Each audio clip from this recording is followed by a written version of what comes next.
কেমন হয়েছে চাই থাকক মজা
এনেকুৱা বৰফ পৰি পাহাৰখন একদম বৰফ হৈ আছে। ফাইনেলি বেছি টাইম নালাগে, আমি জেগাখিনি পায়ে যাম। পায়ে আজি লাষ্ট ভিডিঅ'খন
অলপ অলপ পৰি আছে, আপোনালোকে চাই আছে চাগে।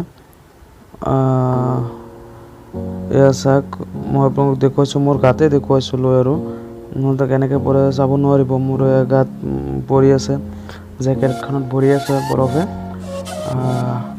সেইখিনিকে দেখুৱালোঁ আৰু বাকী ভাবিছোঁ আৰু আজি আপোনালোকক যিমান পাৰোঁ দেখুৱালোঁ, আগতে দেখুৱাইছোঁ, আজি যামগৈ ভাবিছোঁ। গতিকে মই ৰাস্তাৰে গৈ আছোঁ, চাই আছে উভতি চতিয়া সেইখিনি ঠাইৰ পৰা। গাইজ কিমান ভাল লাগিছে বেয়া লাগিছে আপোনালোকে জানে, তথাপিও মই ভইচটো সিমান মানে এক্সপিৰিয়েঞ্চ নাই যে আপোনালোকক কেনেকুৱা মানে মোৰ ভইচ দি আপোনালোকক মনোৰঞ্জন কৰিম। বাকী আপোনালোকে যি দৃশ্য মই দেখুৱাইছোঁ, আপোনালোকক যি জেগাখিনি দেখুৱাইছোঁ, যদি আপোনালোকৰ জেগাখন ভাল লাগিছে, চাই যদি অলপ ভাল লাগিছে, তেতিয়া লাইক কমেণ্ট শ্বেয়াৰ কৰিব। আৰু যাতে মই আৰু মানে কেনেকৈ বনালে ভাল হয়, তেনেকৈ যাতে মই আৰু বনাব পাৰোঁ ভিডিঅ', আপোনালোকে মোক আশীৰ্বাদ কৰি থাকিব। যিমান পাৰোঁ মই ভিডিঅ' বনাই থাকিম আৰু মই নিজে আৰু কথা কৈ ষ্টাইল বনোৱাৰ চেষ্টা কৰিম। গতিকে আজিলৈ দেৰি নকৰিবলক আজি ভিডিঅ'টো ইয়াতে সমাপ্ত কৰোঁ। বাকী পিছত বেলেগ